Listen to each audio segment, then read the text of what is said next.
thank you again for meeting with us. We greatly appreciate it. So our first question is, why did you get involved in politics? The short answer to why I got involved in politics was the election in 2016 not going the way that I wanted it, and causing me to kind of reassess what I was doing civically to participate in our democracy here in Virginia. And the longer story to that is I've been teaching civics and government for 15 years, and had paid attention through that angle, right? But I hadn't involved myself in the community as much. I was raising kids, grad school, I was doing things. But after the election in 2016, I really kind of thought about, okay, well, what can I do now, right? And the first thing after 2016, because Virginia has elections every year, was 2017. And so one thing led to another, and I ended up running for the House of Delegates. And I didn't run because of that election, the kind of bigger picture problems I'd had with Virginia, its lack of support for education since the recession, kind of the legislature's stance on equality issues, not expanding Medicaid. All these were reasons that got me to say, this is what I should do. I should run for the House of Delegates. And so, 3 years later, here we are, and it's been a great voyage, and it's been great to get to know my community outside of being a teacher, but also being an elected official. Awesome. What has been your most significant accomplishment until now? In terms of the legislature? You can do both. Okay. Personal and legislature. Personal is my kids, raising 3 kids. It's obviously the most important thing I'm doing in my life. And in terms of politics, I can't claim credit for doing it, but voting for Medicaid expansion is the most important thing we've done since I've been here. I mean, 376,000 people with healthcare that didn't have it in a matter of a year. That's just a huge impact on the Commonwealth, and it's something that obviously is very needed.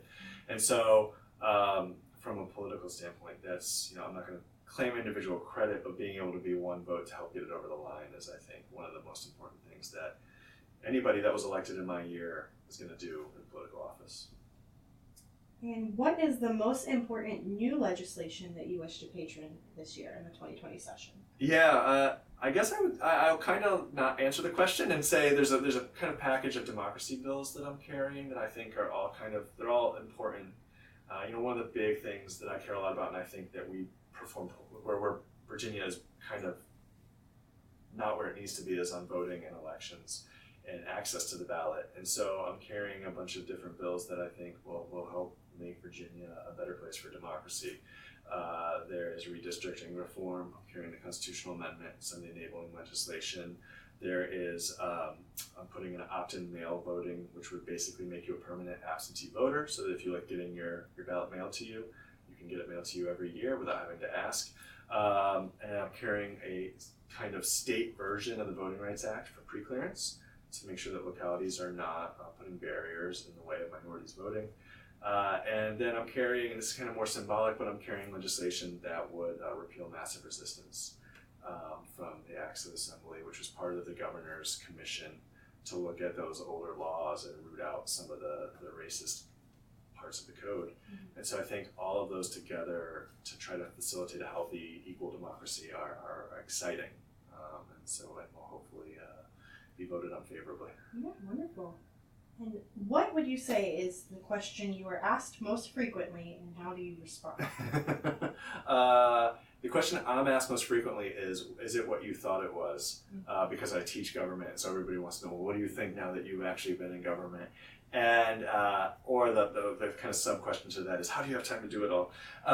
And I always tell people it's kind of exactly what I knew it was. I've been teaching for 15 years, paying attention to how the process works, and I think one of the advantages of being a government teacher and engaging in this process is having that kind of knowledge. Now, that doesn't mean I didn't make mistakes, and that doesn't mean I didn't have to learn the players, and I didn't have to learn how the system works, don't get me wrong. But it is what I thought it was, and I mean that in a positive way too, because I think people get really cynical about politics, they get really cynical about the process. But I wouldn't be a government teacher if I wasn't an idealist. And I think the lesson I've learned is that the system does work, right? It can work. And I think Medicaid expansion is a great example of that. I think seeing the ERA pass this week is a great example of that. And so, that's what I tell people.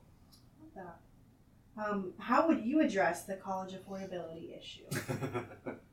um, I think there's a lot of parts to that, and I think one thing that we really need to, well, first, there's two pieces to it that I think we can do in the short term. One is obviously the state has not been investing like it used to, and when the state has withdrawn its support, right, that's caused tuition to go up.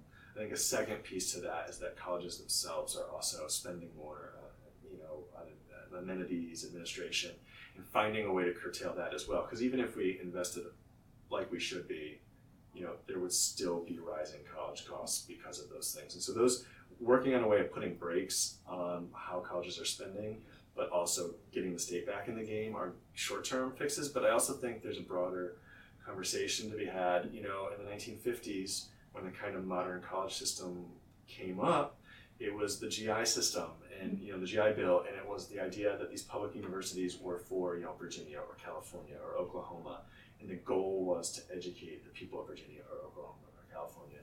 And I think the mission of colleges has changed a lot since then, and we haven't really acknowledged it. And some of that change is good, some of it's not so good, but it's what's happened. And so we need to really sit back and look at what that change is, acknowledge that change. And I don't know what out of that what the result would be, but I don't think we're going to actually solve that crisis until we acknowledge that the reality of college is just fundamentally different, and their mission is different. And that's a very vague answer, but I think if we don't actually tackle that, we won't fully ever solve the problem. And finally, how can college students get more engaged and impact our democracy, or young people in general? And show up. I mean, I think I'm a good example. Politics is timing and it's showing up, and that's your issue. Whether you run for office or you help a candidate, it's about timing. It's about showing up, and you make your own timing too, right? I think you look at Medicaid expansion. I'll go back to that since I've already used it. It took a long time to get that through. And one reason why it didn't get through is because Republicans were in the majority and they were never going to pass it. And it took a lot of legwork of a lot of interest groups to create enough of a narrative that people understood why it was important. And then you mix that with the timing of the 2017 election and the record number of people running and a record number of people engaged, right? And the Republicans are still in the majority, but barely, right? And we're able to get it through. And so it really is about showing up, and it's about, you can make a lot of difference if you run for office at the right time, or you get engaged on your issue at the right time. And you're not going to always get what you want, but you can have an impact. And I always tell my students, and I tell people, I think it's true that the more engaged you are, the less cynical you are, because you do realize that there are barriers in your way to achieving success, but they're not as stacked against you as you think. And if there's anything else you'd like for our viewers or your constituents to hear, if you don't want to. Any last words? I obviously have my whole life's mission, my adult life and my work is that civic engagement matters. And I think, if you look at the bills I put in for voting or democracy or the things I'm saying here, it works when people show up. Democracy works when people vote. Democracy works when people engage. And the health of our democracy, it looks a little shaky right now in some ways. But I think all it takes is citizens engaging, and I think the history of America, with a couple of exceptions, is the history of the right thing eventually happening. Well, that's all. Thank you so much. We greatly appreciate it. Thanks for interviewing me.